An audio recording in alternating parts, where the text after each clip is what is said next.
bring about a oneness to the mind. If you bring about a oneness to the mind, if I can just jump back into the idea of justice, notice how the idea of the one reappears. I'm on 443DE, Book 4.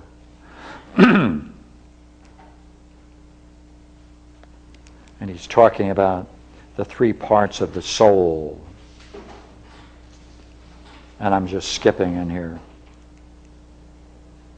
But he must have managed his own well, and himself have ruled himself, and set all in order, and become a friend to himself.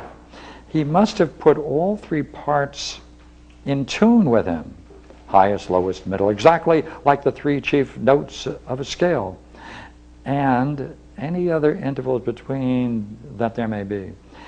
He must have bound all these together and made himself completely one out of a many. Temperate, concordant, and then only do whatever he does, getting wealth, care of the body, even matters of state or private contract. In all these he must believe and name as just and beautiful dealings, whatever practices preserves its condition and works along with it. And as wisdom, he must name the knowledge which presides over this practice. And what kind of a practice is it? Making a one out of a many. Wow, look here. If the goal is to make one mind, and to deal with all the contradictions and turmoils in ourself, and the whole goal then is to make ourselves one out of many, what is this one? Which, when it's present in these things, we call wholeness. And anything, any distinction you make is always one. I mean, you can't see anything that isn't a one.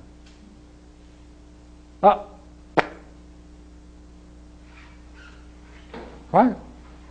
Anytime you use the mind, you're making distinctions. Right? Whole, one, whole, parts, unity, all the time.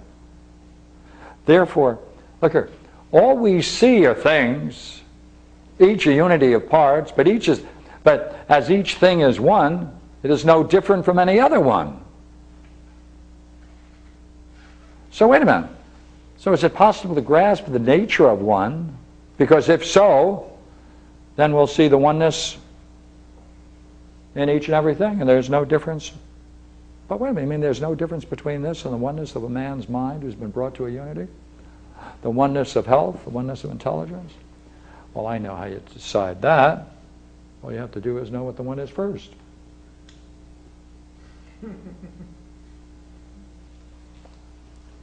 And, Miss, what is it? What is it? Yeah. The nature of the one itself? Yeah. Go ahead.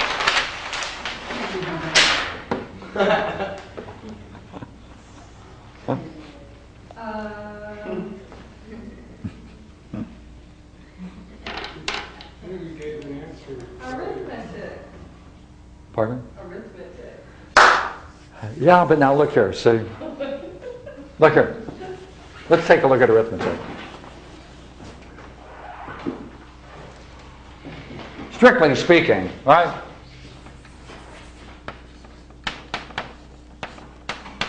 Agree? Or any other such thing?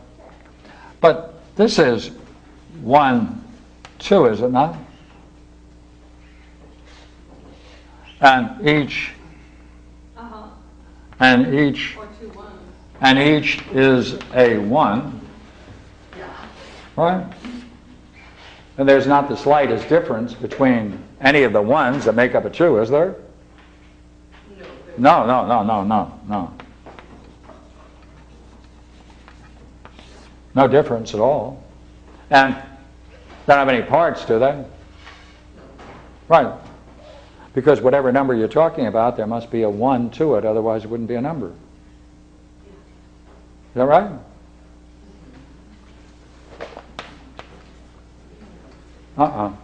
It's always over 1. Right. Say, well, we don't recognize that, but we should.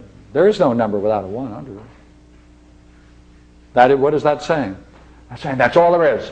I'm not talking about anything else. I'm just talking about that. Everything else in the universe can just pass into insignificance. Look at, suppose I do this. Still puts it over. 1 over, Yeah. 1 over 3 over 2? Yeah. Wait a minute. Suppose someone comes along and goes, wait a minute. Yeah. Uh-uh. It defines it for sure. So wait a minute. So when you're adding, are you not just dealing with ones? Yes. And your conclusion is only ones? Yep. So all you're doing is putting numbers on one. Yep. And if there's not the slightest difference between any of the ones that you have, I wonder how many ones you have.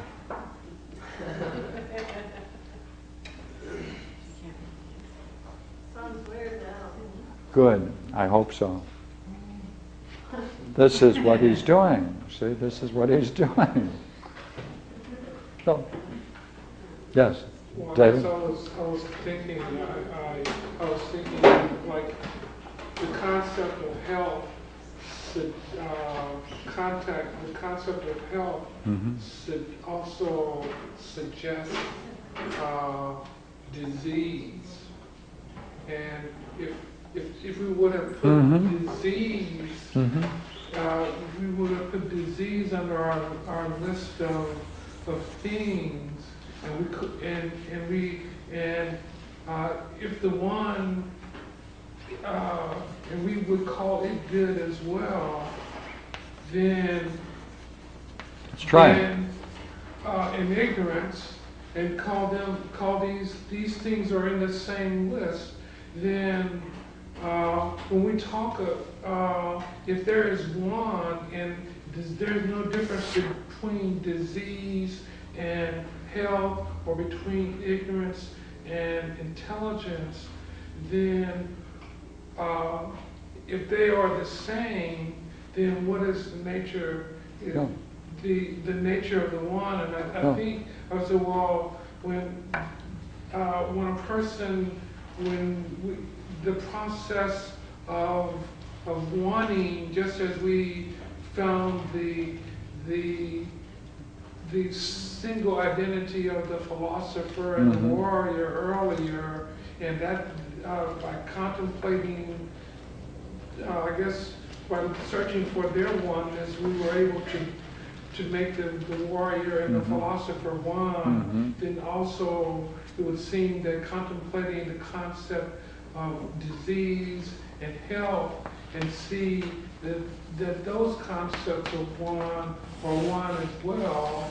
Of course. Of course. You see, if you have the idea of disease and health, that is one. And what would that oneness be? All the ways in which man can represent his physical condition. That's right. Ignorance and intelligence. Between those two extremes, you can represent all the degrees to which man can be said to exhibit the one, and by its deprivation, the other.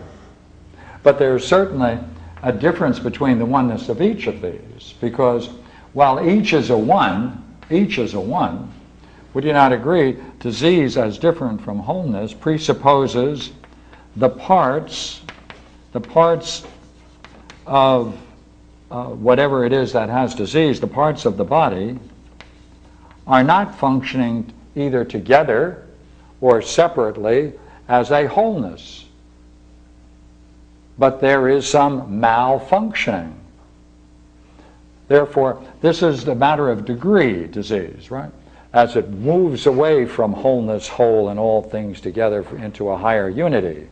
So, yes, it is possible to talk about the difference between each of these being a one. How can it move away from wholeness? How can the one move away from wholeness?